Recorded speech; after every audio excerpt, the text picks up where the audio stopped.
Okay, my insane friends, let's head out to the Savoy Auto Museum and check out the very first Chevrolet Vega ever built.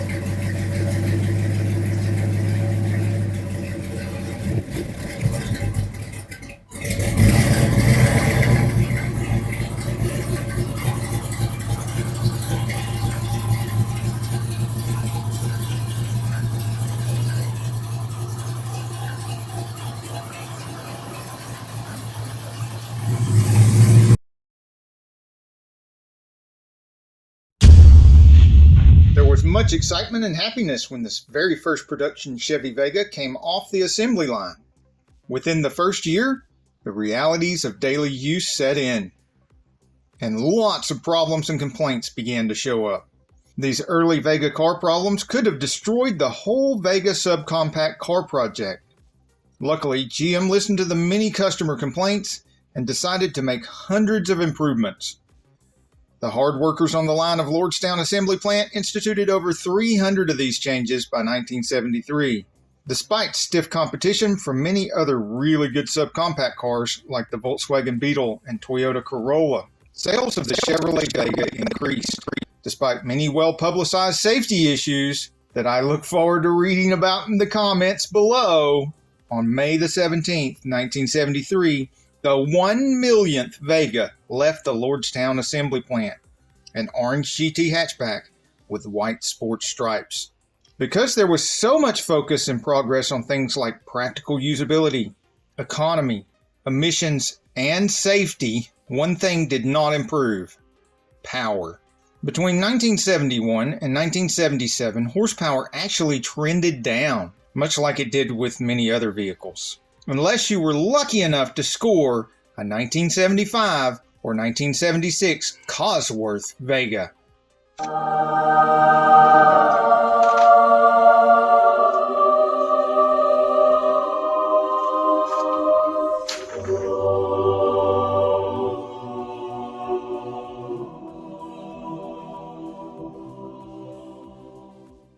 The dream of the Cosworth Vega actually started in the mind of John DeLorean back in 1970, when he sent Calvin Wade to England in search of advanced cylinder head technology.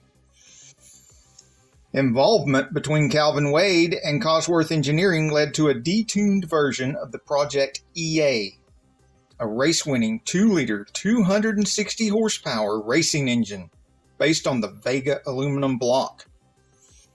The Vega production engine still had identical bore, stroke, and valve sizes. Some of the changes were a wet sump, lower compression, and different valve timing. There were so many difficulties that years of work were needed. In 1971, there was only one 170 horsepower prototype being tested against a base model Vega 2300 and an aluminum small block V8 Chevy prototype. In 1973, there were 2 Cosworth twin-cam Vegas being used to accumulate mileage for EPA emissions certification. In 1974, project coordinator William Large had 2 prototypes built for testing, but one of these only ran clean for 40,000 miles. Then hydrocarbon emissions rose quickly. A teardown revealed burnt exhaust valves. It would take till 1975 to improve enough to meet emissions requirements. The work turned out to be worth it because the 1975 version of the Cosworth twin cam also met California emissions certification requirements, making it the only GM car certified for all 50 states.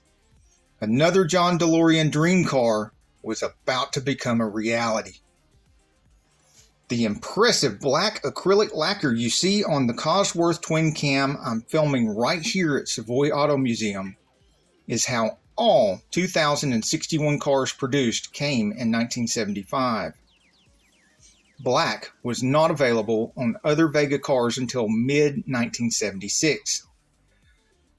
Most of the Cosworths have black interior. All twin-cam Vega cars have the Cosworth twin-cam steering wheel emblem, 8,000 RPM tach, and gold-plated dash plaque with build number. This 1975 Chevrolet Cosworth Vega is number 1588. It is still equipped with a 2.0-liter twin overhead cam Cosworth engine.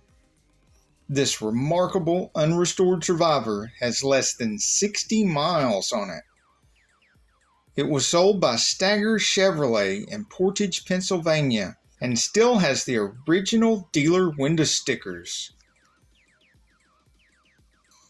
In 1976, a Borg-Warner 5-speed overdrive manual transmission with 4:10 ratio rear differential became a desirable option, making them the best Chevrolet Vega money could buy. Now, after all that work, all those years of development, only 1,447 Cosworth twin-cam Chevy Vega cars were produced in 1976. And just like that, it was over.